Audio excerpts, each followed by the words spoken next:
As a massive crowd starts a 5-second countdown, a guy realizes that he came back to the time when he hadn't been swept up in the game, admitting that he would have stopped time, and decides to finally finish the game since it's his final chance, but needs to bring 4 other people with him to the last round and starts wondering he'll be good enough. A few minutes earlier, as a guy is patiently standing in the crowd, one of his friends wonders what he should do once he's graduated and considers the possibility of becoming a delivery man before addressing him as Yongmin and asking what he plans to do, to which Yongmin answers that he plans to become a gangster. His friends ask if he's really serious, saying that it's game over if he makes a single mistake, but he shrugs and says he wants to live a messed up life. His friend asks him what he's going to do with his shuttle, so he answers that he doesn't plan on letting him go so soon before spotting the shuttle in the crowd and saying that he looks different today, but decides to let him go as the countdown ends and the new year begins.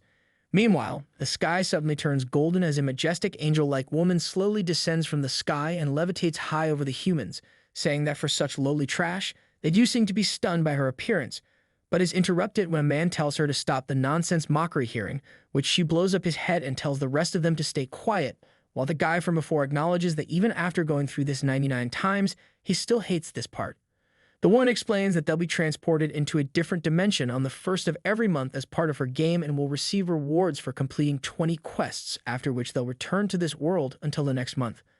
About half of them will be left alive in order of completion, and only the people of ages 15 to 29 will have to participate, to which an old man happily exclaims that he'll be spared. She takes a tally and determines that'll be about 1.8 billion people, and says they should begin the game now and that they know the rules.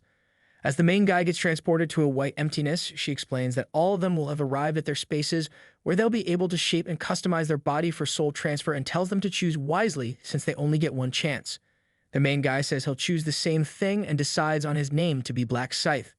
He arrives in a playing field and thinks about how this really feels like his own body since he's been using it since his 12th attempt. As all of the remaining people start arriving, he quotes how stupid they were for customizing themselves to be attractive, since the stronger you look, the faster you'll get killed, since if you die here, you'll die in the real world, and sees that Yongmin has turned himself buff.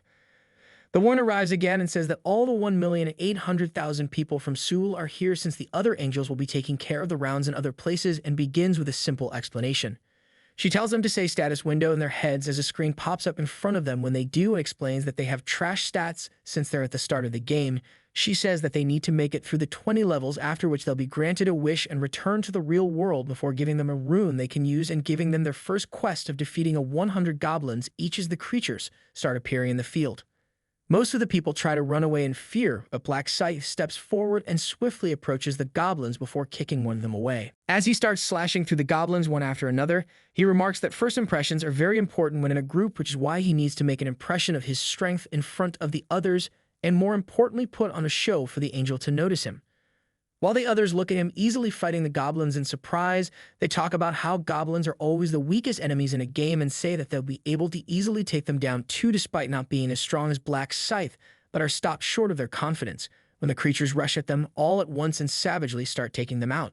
As the people scream in panic, Black Scythe remarks that none of them would mistake this for just a game at this point, and that the only thing on their mind right now is survival. They'll try to run away in panic, but will realize that there's a barrier set up. They'll hesitate from killing a goblin because of not even having killed a small animal in most cases, and they'll all be easily killed off by the ruthless creatures.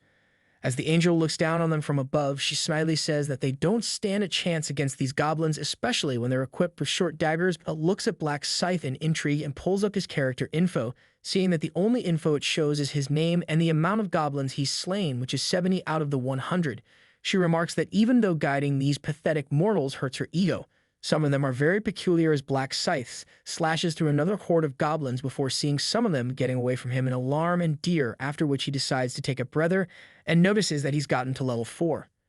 He dedicates all his points to agility since it's the most important stat in the beginning, and decides to put an end to this since this will be enough to get her attention.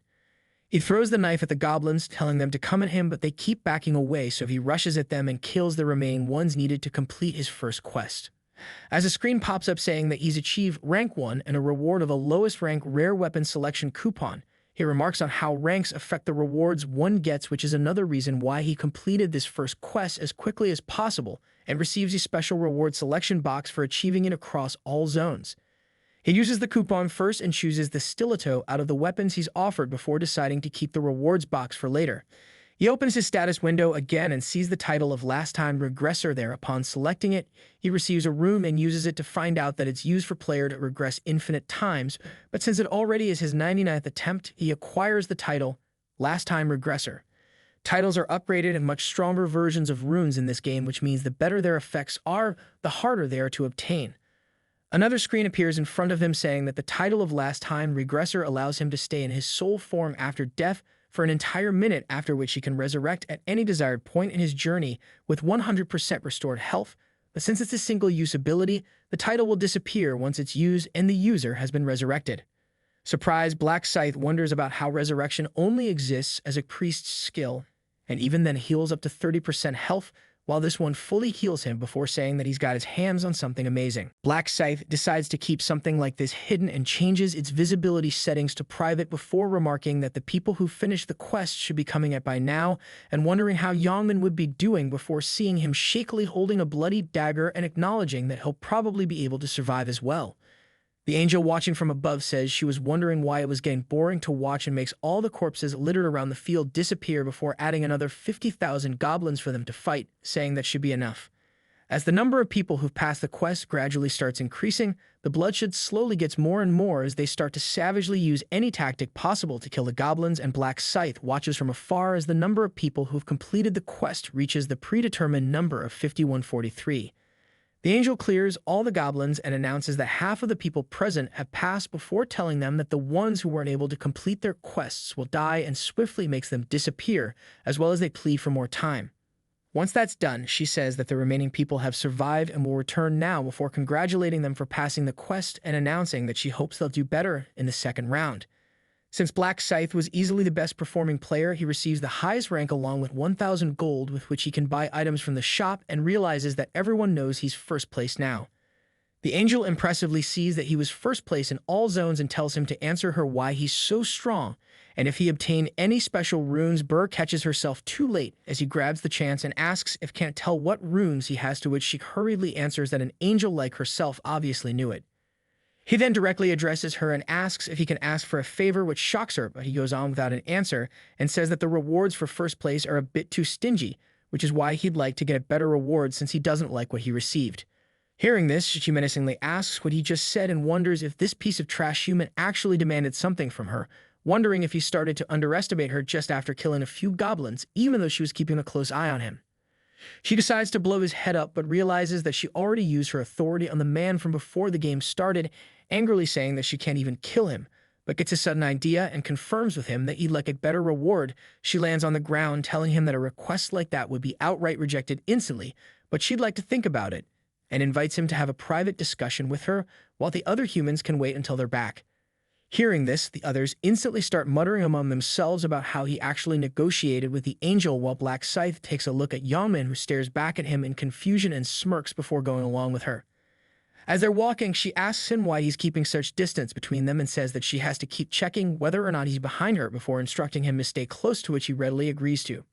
She inwardly remarks about how she has to spell everything out for these idiotic mortals, thinking about how she'll teach him a lesson for being greedy, and says that she'll kill him anyway once they're past a point, even though it may cause problems with the higher-ups later, which is why she needed to make sure that there weren't any witnesses, and turns around to ask him about what kind of reward he wanted, but gets shockingly punched in the face by him.